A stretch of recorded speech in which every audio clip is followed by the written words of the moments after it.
সূরা ইয়াসিনের মধ্যে আল্লাহ বলেন, সালামুন কাওলাম মির রাব্বির রহিম।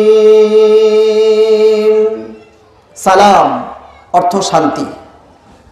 সালামুন কাওলাম মির রাব্বির রহিম। সালাম, আজ আমি আপনাদের সামনে এই সালাম বিষয়ে সামান্য কিছু কথা আপনাদের সামনে বলবো।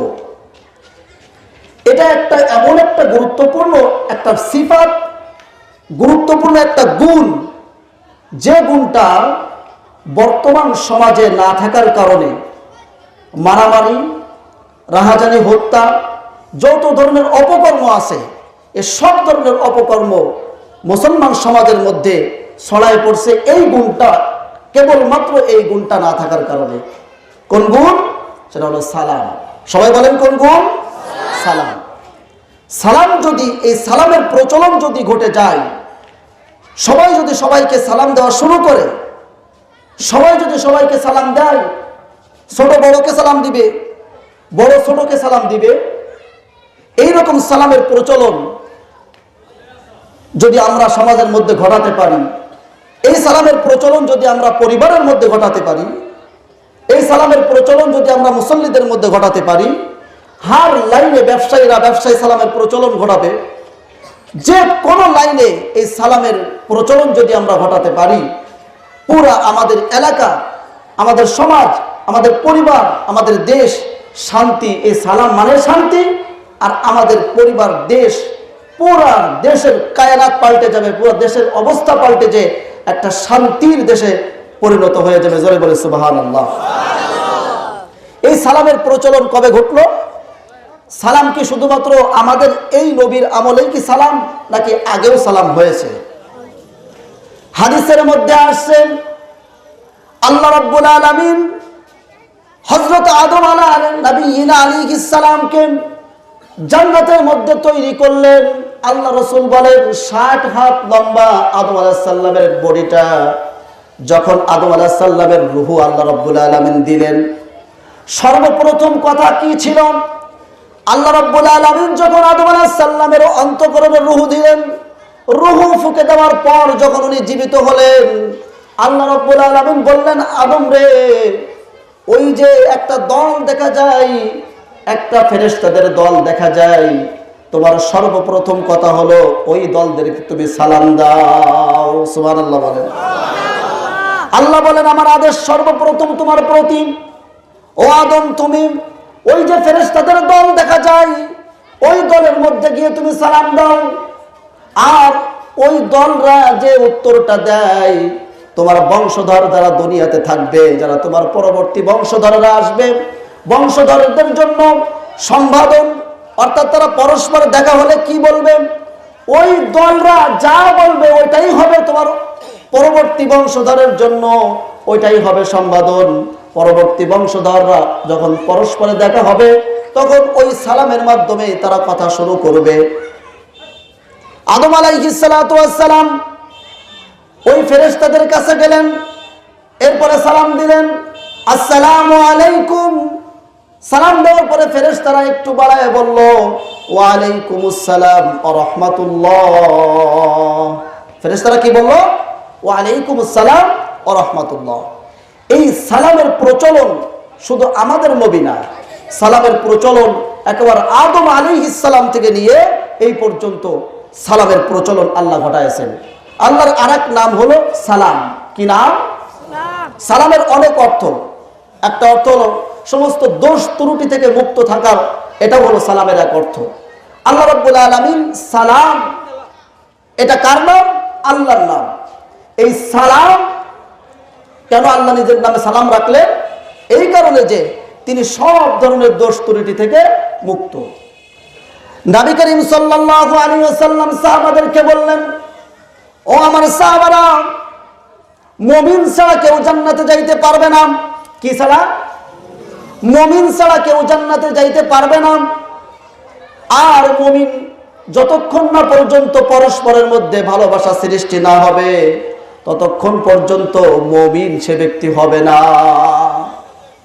যতক্ষণ পর্যন্ত একজন আর একজনের মধ্যে ভালোবাসা না হবে, মনে করতে হবে সে প্রকৃত মুমিন না, আর প্রকৃত মুমিন না হলে জান্নাতে যেতে পারবে না। আর আমি তোমাদেরকে কি এমন একটা সবক বলে দিব, এমন একটা কথা শিখায় দেব যে কথার মাধ্যমে পরস্পরে ভালোবাসা সৃষ্টি হয়। সাহাবা একরাম বললেন, ইয়া রাসূলুল্লাহ, অবশ্যই আমাদেরকে শিক্ষা দিবেন এমন একটা কথা। সেটা কি কথা? যার মাধ্যমে আমরা পরস্পরের ভালোবাসা তৈরি হবে, যে কথা বললে পরস্পরের মধ্যে ভালোবাসা তৈরি হবে। আল্লাহ রাসূল বললেন, তোমরা ব্যাপক আকারে সালামের প্রচলন ঘটাও। তোমরা ছোটকে সালাম দাও, বড়কে সালাম দাও। সালামের মাধ্যমে তোমার ভিতরে যে হিংসা আছে, তোমার ভিতরে যে অহংকার আছে, সেই হিংসা আর অহংকার তোমার অন্তর থেকে দূর করে দিবে কে? জোরে বলেন কে? বর্তমান সমাজে আপনি একটু খেয়াল করে দেখলে বুঝতে পারবেন, যত ধরনের মারামারি হচ্ছে, যত ধরনের হত্যা হচ্ছে, যত ধরনের অরাজকতা আছে, এর পিছনে একটা কারণ হলো নিজেকে তার থেকে বড় মনে করা। কথা কয় না কেন? যেমন এলাকার নেতা, সে মনে করে যে আমার এই এলাকায় যারা আছে সব আমাকে মেনে চলবে। কথা কয় না? যারা শিক্ষক আছে তারা মনে করে কি যে ছাত্ররা আমার কথাই মানবে। পরস্পরের মধ্যে যারা সমাজের কথাই বাদ দিই, পরিবারের কথাই ধরি, যারা পরিবারের মধ্যেও বাস করে, পরিবারে একই পরিবারের মধ্যে যে একটু বড় ভাই, সে মনে করে সবাই আমার কথাই চলবে।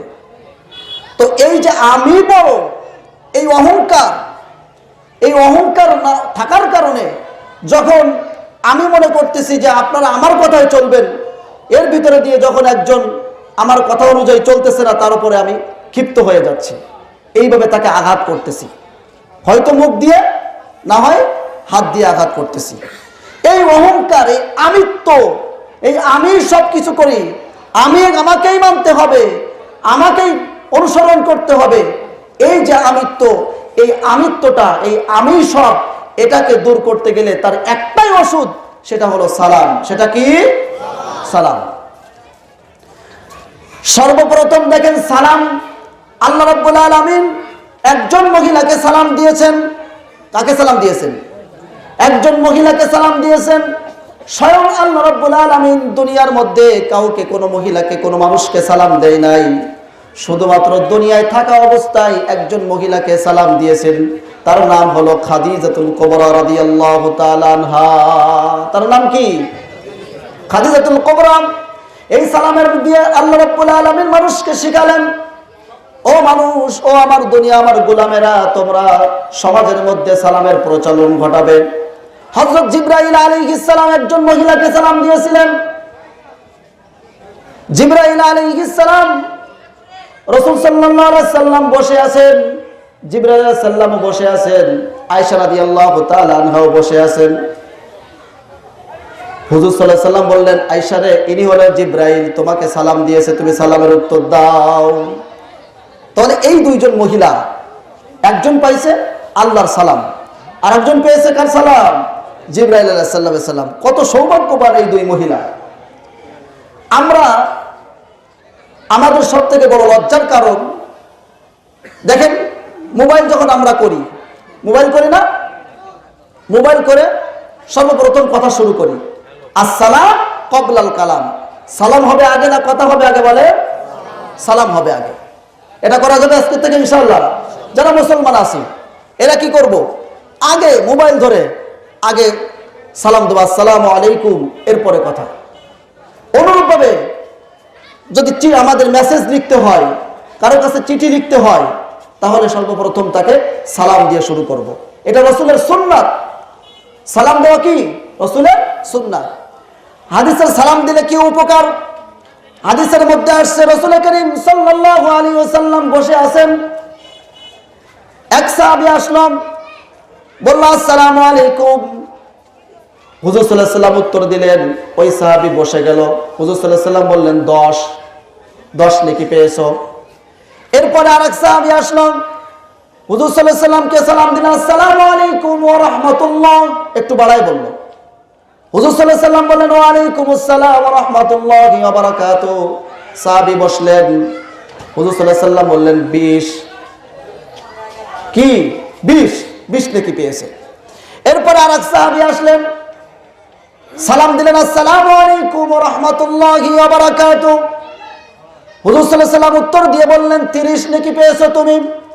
এর মাধ্যমে বোঝা গেল সালামের মধ্যে প্রত্যেকটা বাক্য, প্রত্যেকটা শব্দের বিনিময়ে আল্লাহ রাব্বুল আলামিন 10 নেকি করে দান করে। সুবহানাল্লাহ বলেন। সালাম দেওয়া সুন্নাত, সালাম দেওয়া সুন্নাত, কিন্তু সালামের উত্তর দেওয়া ওয়াজিব। আমাদের সমাজে দেখেন অনেক মানুষ আছে সালাম দেয়, আপনি সালাম দিলেন কিন্তু সালামের উত্তর ঠিক মতো দেয় না। জঘন্যতম অপরাধ এটা। আপনি ওয়াজিব তরক করলেন, উনি সালাম দিলেন, সুন্নত আদায় হলো, কিন্তু আপনার ওয়াজিব তরক হয়ে গেল, ওয়াজিব তরকের গুনাহ হলো, ঠিক কিনা? সালাম দিলে ওই সালামকে জোরে দেওয়া, এটা আরেকটা সুন্নাত।